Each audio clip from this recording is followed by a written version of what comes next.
Welcome to ഫീനാസ് kitchen. ഇന്നത്തെ നമ്മുടെ recipe നല്ല ടേസ്റ്റി ആയിട്ട് എങ്ങനെയാണ് പാവയ്ക്ക തോരൻ തയ്യാറാക്കുന്നത് എന്നാണ്. കയ്പായതുകൊണ്ട് പാവയ്ക്ക എല്ലാവർക്കും ഇഷ്ടപ്പെടണമെന്നില്ല. എന്നാൽ ഈ രീതിയിൽ തയ്യാറാക്കി നോക്കുകയാണെങ്കിൽ പാവയ്ക്ക ഇഷ്ടമില്ലാത്തവർ പോലും കഴിക്കും. അത്രയ്ക്ക് ടേസ്റ്റാണ് ഈ പാവയ്ക്ക തോരൻ. അപ്പോൾ അതെങ്ങനെ തയ്യാറാക്കുന്നതെന്ന് നോക്കാം. ഇത് ഒരു വലിയ പാവയ്ക്ക ചെറുതായി കട്ട് ചെയ്തത് എടുത്തിട്ടുണ്ട്. പിന്നെ ഒരു വലിയ സവള ചെറുതായി കട്ട് ചെയ്തതും, ഒരു ക്യാരറ്റ് ചെറിയ കഷ്ണങ്ങളായി മുറിച്ചതും എടുത്തിട്ടുണ്ട്. ക്യാരറ്റ് കൂടി ചേർക്കുമ്പോൾ പാവയ്ക്കയ്ക്ക് അധികം കയ്പ്പ് തോന്നില്ല. തോരൻ തയ്യാറാക്കാനായിട്ട് ഒരു പാൻ സ്റ്റവിൽ വെച്ച് ചൂടായി വരുമ്പോൾ 2 ടേബിൾ സ്പൂൺ വെളിച്ചെണ്ണ ഒഴിച്ചു കൊടുക്കുന്നുണ്ട്. എണ്ണ ചൂടായി വരുമ്പോഴത്തേക്ക് 1/2 ടീസ്പൂൺ കടുക് ചേർത്ത് കൊടുത്ത് പൊട്ടിത്തുടങ്ങുമ്പോൾ 2 വറ്റൽമുളക് 2ആയി മുറിച്ചതും കുറച്ച് കറിവേപ്പിലയും ചേർക്കുന്നുണ്ട്. ഇനി 5-6 ചെറിയ ഉള്ളി ചെറുതായി കട്ട് ചെയ്തത് ഇതിലേക്ക് ഇട്ട് കൊടുത്ത ശേഷം 1 മിനിറ്റ് ഇതുപോലെ വഴറ്റി കൊടുക്കണം. ഈ സമയം സ്റ്റൗ മീഡിയം ടു ലോ ഫ്ലെയിമിൽ വെച്ച ശേഷം അരിഞ്ഞു വെച്ച പാവയ്ക്കയും അതിനോടൊപ്പം ക്യാരറ്റും ചേർത്ത് കൊടുക്കണം. ഇനി അരിഞ്ഞു വെച്ച സവാളയും ചേർത്ത് എല്ലാം ഒന്ന് നല്ലപോലെ മിക്സ് ചെയ്ത് കൊടുക്കണം. ഇനി നമുക്ക് തോരന് ആവശ്യമായ ഉപ്പ് ചേർത്ത് കൊടുക്കാം. ഇപ്പോൾ 1/2 ടീസ്പൂൺ ഉപ്പാണ് ചേർത്ത് കൊടുക്കുന്നത്. ഇനി നോക്കിയിട്ട് പിന്നീട് ചേർത്ത് കൊടുക്കാം.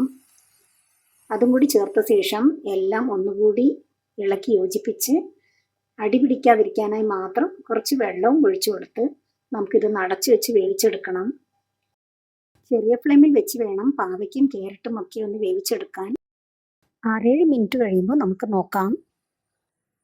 ഇടയ്ക്കൊക്കെ ഇതുപോലെ തുറന്ന് ഇളക്കി കൊടുക്കുകയും വേണം. പാവയ്ക്ക ഒന്നുകൂടി വേവാനുണ്ട്.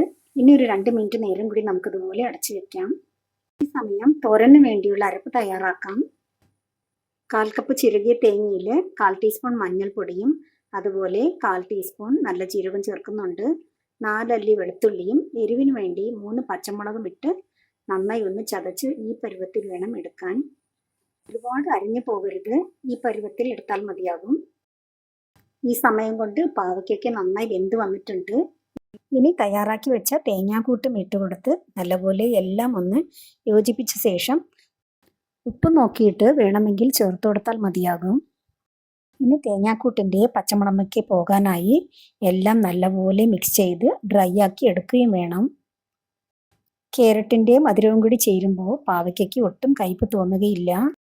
ഇനി ഈ രീതിയിൽ പാവയ്ക്ക തോരൻ തയ്യാറാക്കി നോക്കിയിട്ട് ഇഷ്ടപ്പെടുകയാണെങ്കിൽ കമൻറ്റ് ബോക്സിൽ വന്ന് അറിയിക്കണേ. അതുപോലെ തന്നെ ഇതുവരെ ഫീനാസ് കിച്ചൺ ചാനൽ സബ്സ്ക്രൈബ് ചെയ്യാത്തവരുണ്ടെങ്കിൽ സബ്സ്ക്രൈബ് ചെയ്യാൻ മറക്കല്ലേ.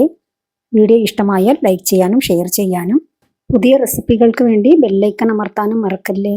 ഇനി ഇതുപോലെ നല്ലൊരു വീഡിയോ ആയിട്ട് കാണാം. Thank you for watching.